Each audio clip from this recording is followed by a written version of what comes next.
ക്രിസ്തുവിൻ്റെ സമാധാനം നിങ്ങളോടുകൂടെ ഉണ്ടായിരിക്കട്ടെ. വചനകിരണത്തിലേക്ക് ഏവർക്കും സ്വാഗതം. ഈജിപ്തിലെ പിരമിഡുകളെക്കുറിച്ച് പഠനം നടത്തുന്നവർ കുറേ മാസത്തെ ശ്രമത്തിനൊടുവിൽ അവർ ഒരു പിരമിഡ് തുറന്നു. നൂറ്റാണ്ടുകൾക്ക് മുൻപ് മരിച്ചുപോയ രാജവംശത്തിലുള്ള ഒരാളുടെ ശവകുടീരമായിരുന്നു അത്.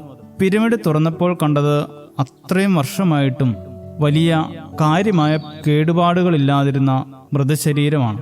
കാരണം മൃതശരീരം കേടുവന്ന് നശിച്ചു പോകാത്ത രീതിയിൽ സൂക്ഷിക്കാൻ പഴയ കാലത്തെ ആളുകൾക്ക് അറിയാമായിരുന്നു. എന്നാൽ ഗവേഷകരെ അത്ഭുതപ്പെടുത്തിയത് മറ്റൊരു കാര്യമായിരുന്നു. മൃതദേഹത്തോടൊപ്പം കണ്ടെത്തിയ ഗോതമ്പ് മണികൾ. ഇത്രയും വർഷമായിട്ടും അതിനും ഒരു മാറ്റവും സംഭവിച്ചിട്ടില്ല. പണ്ടത്തെ ആചാരപ്രകാരം ആളുകൾ മരിക്കുമ്പോൾ മൃതശരീരത്തോടുകൂടെ പാത്രങ്ങളും വസ്ത്രങ്ങളും ആഭരണങ്ങളും ഭക്ഷ്യവസ്തുക്കളുമൊക്കെ സംസ്കരിക്കുന്ന പതിവുണ്ടായിരുന്നു. മരണാനന്തര ജീവിതത്തിലുള്ള വിശ്വാസമാണ് ഇതിന് കാരണം എന്നാണ് ഗവേഷകരും ചരിത്രകാരന്മാരും ഒക്കെ പറയുന്നത്. പക്ഷെ ഇത്രയും വർഷമായിട്ടും അഴുകാത്ത നിലയിൽ കണ്ട ഗോതമ്പ് മണികൾ, അതാണ് അവരെ അത്ഭുതപ്പെടുത്തിയത്. പക്ഷെ ആ ഗോതമ്പ് മണികൾ കൊണ്ട് എന്ത് പ്രയോജനം? മരിച്ചയാൾക്കോ ചുറ്റുമുള്ള ഏതെങ്കിലും ജീവജാലങ്ങൾക്കോ അതുകൊണ്ട് ഒരു പ്രയോജനവും ഉണ്ടാകുന്നില്ല. കാരണം ക്രിസ്തുവിൻ്റെ വാക്കുകളിലുണ്ട്, ആമേൻ ആമേൻ, ഞാൻ നിങ്ങളോട് പറയുന്നു, ഗോതമ്പ് മണി നിലത്ത് വീണ് ചാകുന്നില്ല എങ്കിൽ അത് തനിയെ ഇരിക്കും. ചത്തുവെങ്കിലോ വളരെ വിളവുണ്ടാകും.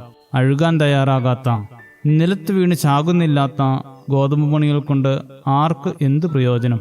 ഓരോ ഗോതമ്പ് മണിയും അഴുകുമ്പോഴാണ് പുതിയ നാമ്പുകൾ പൊട്ടിമുളയ്ക്കുന്നത്.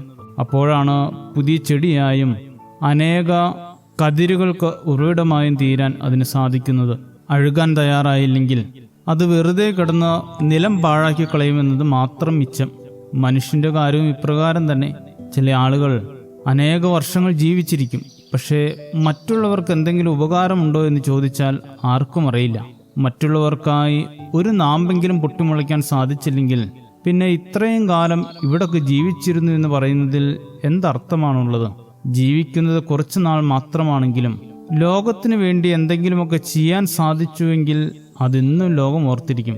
മരിച്ചു കഴിഞ്ഞാൽ മറ്റുള്ളവർക്ക് പറയാനെങ്കിലും എന്തെങ്കിലും നന്മ ശേഷിപ്പിക്കുവാൻ സാധിക്കുന്നില്ലെങ്കിൽ ജീവിതം പാഴായി എന്ന് തന്നെ പറയേണ്ടിയിരിക്കുന്നു. ഗോതമ്പ് മണി പോലെ അഴുകാനും പുതുജീവൻ പകരാനും വിളിക്കപ്പെട്ടവരാണ് നാം. ശിഷ്ടകാലമെങ്കിലും മറ്റുള്ളവരുടെ ജീവിതത്തിലെ ജീവന്റെ പുതുനാമ്പായി നമുക്ക് മാറാം. ശുഭദിനം നേരുന്നു. ദൈവം അനുഗ്രഹിക്കട്ടെ.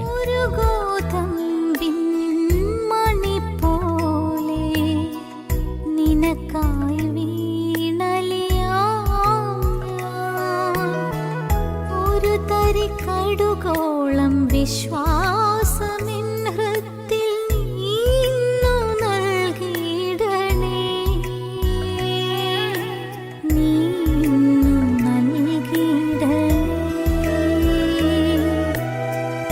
ഒരു ഗോതമ്പിൻ മണി പോലെ നിനക്കായി വീണലിയാം.